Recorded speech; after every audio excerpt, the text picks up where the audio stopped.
हाँ नहीं, जनरली बड़े कोऑपरेटिव लोग हैं, और वही वाली बात है कि हमारी गलती थी, हमें बता देना चाहिए था मैनेजर को कि भाई इस तरह है। लेकिन ये है कि उस वक्त चूंकि हमें जल्दी थी, थके हम्म। हुए थे, तो हम्म। हमने कहा भाई कभी कमरे में घुस जाओ, फिर देखा जाएगा। सही। सही। लेकिन आमतौर पे बहुत कोऑपरेटिव लोग हैं, और अगर आप उनसे आराम से बात करें तो आपको वो अकोमोडेट करते हैं। सही। सही। तो हसन भाई, वहाँ के जो इवेंट थे उनको आपने देखा, उन वो कैसे लगे, जो 25 सितंबर के हवाले से, क्रिसमस के हवाले से हो रहे थे, वो कैसे लगे आपको वहाँ इवेंट? भाई आप ये समझ लीजिए कि हम थोड़ी देर के लिए, कि मुझे ज्यादा इन चीजों का है, जी। लेकिन मेरे साथियों के कहने पे हम थोड़ी देर के लिए बाहर निकले, जी। तो वहाँ आलम ये था कि रात को 12 बजे का लोग इंतजार कर रहे थे, अच्छा। और सड़कें है ना भरी पड़ी थी शायद, हालांकि खासी ठंड थी। अच्छा। इसके बावजूद जो है, सड़कों पे तिल धरने की जगह नहीं थी, अरे। और लोग डांस कर रहे थे, हम्म। म्यूजिक बज रहा था बड़े जोर शोर से। सही। इसके अलावा बहुत से लोग जो है तरह तरह के लिबास पहने हुए थे, अपने जी। आप को उन्होंने कैमोफ्लेज किया हुआ था। सही। तो बड़ा ही मतलब मजेदार मंजर था, और वो तकरीबात पूरी रात जारी रही। आप सही। जब सही। लोग सही। सही। बिल्कुल जनाब, ये गुफ्तगू आप सुन रहे हैं अपना रेडियो न्यूयॉर्क पर, और देखेंगे अपना टीवी न्यूयॉर्क पर। प्रोग्राम है जनाब यादें और बातें हसन जलील साहब के साथ। और यकीन बहुत मज़ेदार गुफ्तगू है ये, और इसमें हम बहुत सारी बातें कर रहे हैं, हर हवाले से बात की जा रही है। तो हसन भाई, ये तो हो गई सारी गुफ्तगू कि आपने बहुत ज़बरदस्त जगह देखी, बहुत ज़बरदस्त आपने इवेंट किया। अब आप ये बताइएगा जी कि जी। कोई इस्लामी वाक़या जो है, जो कि हम हर प्रोग्राम में शामिल करते हैं, उस पर क्या कहेंगे? कौन सा इस्लामी वाक़या है जो आज आपको बताना चाहेंगे तमाम सुनने वालों और देखने वालों को? बहुत सारे वाकयात हैं, लेकिन आज मैं आपको एक मेरे पास जाती मैसेज आया है मुझे, ये भी इंडिया से है, अमृतसर से।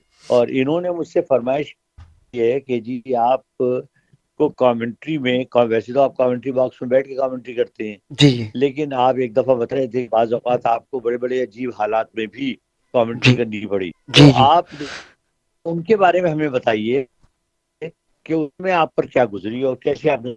मैं थोड़ा सा जानना चाहूंगा ताकि थोड़ा सा जायका चेंज हो, फिर अगली मरतबा इंशाल्लाह कोई जरा जबरदस्त किस्म का कोई वाक़या सुनाएंगे चलें, इस्लामी, ठीक ठीक है। है, ठीक है, ठीक है, चलें, सही है। बताइए। अच्छा जी, एक हमने टोरंटो में सहारा कप किया।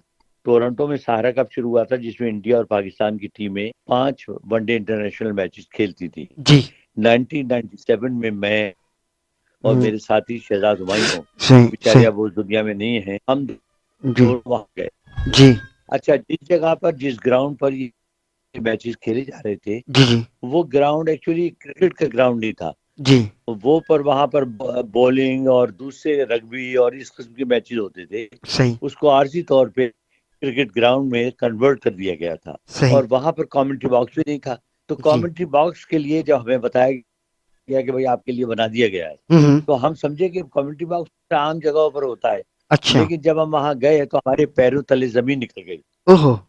इसलिए कि वो तकरीबन कोई 60 फीट ऊंचा मचान बनाया गया था, ओहो! और उस मचान पर जाने के लिए एक कहलाते हैं मंकी स्टेयर्स, जो अच्छा, बिल्कुल सीधी सीढ़ी लगाई थी। अच्छा। तो आप सोचें 60 फीट आपने ऊपर चढ़ना उस पतली सी सीढ़ी पर, जी। और उसके बाद नीचे उतर के वापस आना। सही। तो मजेदार बात ये हुई जी। कि वो जो ग्राउंड वो बनाया गया था, वो बिल्कुल दो, एक साइड था, लेफ्ट साइड पे अच्छा। स्टैंड था सही, तमाशाइयों का। सही।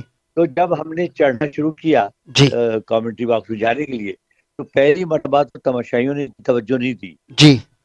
लेकिन जब लंच के बाद हम दोबारा चढ़ना शुरू हुए, तो किसी की नजर उस पर पड़ गई। अच्छा। अच्छा, उन्होंने हमें चढ़ते देखकर ब्रावो ब्रावो के नारे लगाए और तालियां बजानी शुरू की। ठीक है। उनकी देखा देखी दोनों स्टैंड्स के लोग जो हैं, जी, वो खड़े हो गए और तालियां बजा के हमें हमें दाद देने लगे। अब वो अजीब सिचुएशन थी, जी, हम ऊपर चढ़ रहे हैं इतना ज्यादा ऊंचे, डर डर के, जी। और तालियां बज रही है, जा रहे हैं। सही।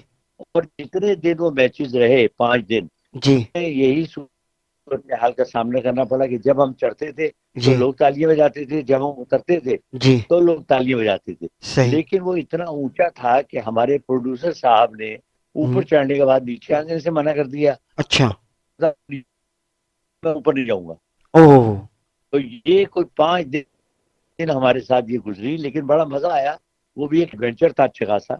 और चढ़ने उतरने में जाहिर है कि आपको खासी मेहनत भी करनी पड़ती थी। जी। मुझे थोड़ा सा एडवांटेज था कि मैं दोनों लोगों में ज्यादा दुबला पतला था, तो हाँ। मेरे लिए चढ़ना उतरना ज्यादा आसान था। और दूसरा दूसरा ये असल में कि ऐसा लगता है कि आप हिल पर चढ़ रहे हैं, किसी पहाड़ पर जा रहे हैं और उतर रहे हैं, आ रहे हैं और उतर रहे हैं, इस तरह की सूरत हाल लग रही है। 60 फीट, 60 फीट खासी बुलंदी होती है। आप सोचें अगर आपका उस सीढ़ी से पैर फिसल जाए ओहो तो हो। आप फिर कमेंट्री आप पर होती बजाय आप कमेंट करते।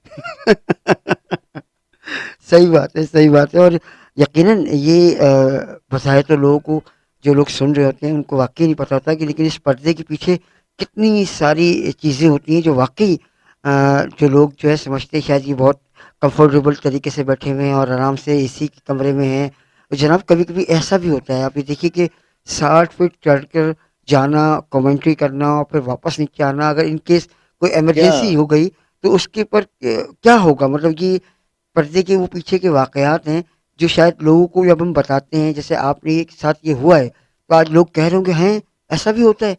हम तो समझ रहे हैं कि बहुत एन्जॉय कर रहे हैं।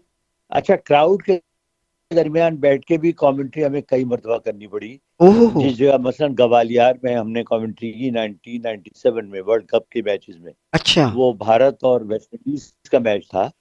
हाँ, और हाँ। उसमें जगह नहीं मिली है, हम लेट पहुंचे, तो हमें उन्होंने क्राउड के दरमियान बिठा दिया। अच्छा। अब वो लोगों के लिए बड़ी हैरानकुन बात थी, इतने करीब से उन्होंने पहली दफा कमेंट्री सुनी। जी। अच्छा, फिर वो इस बात को भी बड़ा अप्रिशिएट कर रहे थे कि हम पाकिस्तान से आए हुए हैं। हाँ, हाँ। लेकिन हुआ ये कि पूरे मैच में हमारी खातिर तवाज़ो बड़ी हुई। अच्छा। कोई हमें पकौड़े लाके दे रहा है, कोई हमें पूरियां पेश कर रहा है, हाँ। कोई हमें पराठे खिला रहा है, कोई अरे! चाय बना के दे रहा है। क्या तो बात वो है। हमने जनाब कमेंट्री की, लेकिन बहुत एंजॉय किया हमने। अच्छा एक बात है, असल में पाकिस्तानी क्राउड, ये क्या आपने हर जगह मुल्कों में कमेंट्री की है, सबसे अच्छा आपको क्राउड कहाँ लगा जो कि बहुत पॉजिटिव भी होता है, दोनों टीमों को सपोर्ट कर रहा है? क्योंकि क्राउड तो हमेशा, बहुत से लोग ऑस्ट्रेलिया अगर खेल रहे हैं तो ऑस्ट्रेलिया में ऑस्ट्रेलियन को सपोर्ट कर रहे हैं। तो आपको सबसे ज़्यादा क्राउड में कहाँ मज़ा आया कि बहुत पॉजिटिव क्राउड रहा, दोनों टीमों को सपोर्ट करता रहा, कि अच्छे खेलने वालों को सपोर्ट करता रहा, ये क्राउड आपको कहाँ मिला? देखिए, इंग्लैंड और पाकिस्तान ये दो मुल्क ऐसे हैं जिनका क्राउड बेस्ट है। अच्छा। ये नहीं कि पाकिस्तान मेरा मुल्क है, बल्कि मैं बिल्कुल अनबायस्ड तबसरा कर रहा हूँ। अच्छा। पाकिस्तानियों की बड़ी क्वालिटी ये है, आप इससे अंदाजा कर लीजिए जी। कि इंडिया की टीम जब 2004 या 2005 में आई थी, तो जी। कराची में जो मैच चला गया वो बड़ा एक्साइटिंग मैच था। अच्छा। उसमें दोनों टीमों ने 300 से ज्यादा स्कोर किए। जी। क्राउड ने दूसरा टीम को दाद दी और बधाई की। सही। काबिले था थे। सही। उन्होंने मैच की तालियां बजा के खड़े कर दी। जी। और उसको उसके लिए पूरे में और इंग्लैंड का भी क्राउड ऐसा ही है कि अच्छा। वो दोनों टीमों को सपोर्ट देते हैं। बहुत ही स्पोर्टिंग क्राउड है और अच्छा। बहुत एंजॉय करते हैं क्रिकेट को। ये सही। दो क्राउड मैं को नंबर वन करार देता हूँ। अच्छा, और ऐसा कौन-सा क्राउड आपको लगा कि जो बहुत ज़्यादा रैश में आ जाता है या जज़्बाती भी हो जाता है ना क्राउड तो, क्योंकि क्राउड का तो कुछ नहीं पता होता ना। बहुत सारे क्राउड ऐसा भी मिला होगा आपको जहाँ की बहुत ज़्यादा वो जज़्बात में जाते हैं कि हमारी टीम का कोई बंदा, कोई खिलाड़ी आउट हो जाता है या इन केस कोई इस तरह की सूरत हाल थी, तो वो वैसा क्राउड आपको कहाँ मिला? वो अक्सर मुल्कों में ऐसा क्राउड अच्छा। है कि जिनकी एक कोशिश होती है या ख्वाहिश होती है कि उनकी ही टीम जीते अच्छा। और दूसरी टीम जीत ना पाए। जी सही। हाँ, तो ये नेचुरल रिएक्शन है। जाहिर है कि आप अपने मुल्क को देख रहे हैं तो आपकी ख्वाहिश तो होनी चाहिए। जी हाँ। तो इसमें कोई बुरी बात नहीं है।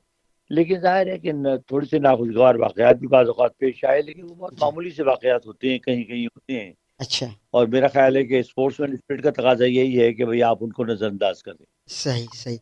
अच्छा असल में चूँकि आपने कमेंट्री जो की है, अक्सर ऐसा भी हुआ है कि आप 2 कमेंटेटर्स हैं और आपने दोनों मिलकर कमेंट्री कर रहे हैं। तो कौन से कमेंटेटर होते थे ये आपके साथ, जिनके साथ आपको बहुत मज़ा आता था कमेंट्री करने का और आप कहते थे कि यार अगर ये मेरे साथ मौजूद हैं, तो मैं बहुत ज़्यादा एन्जॉय करता हूँ कमेंट्री करते हुए?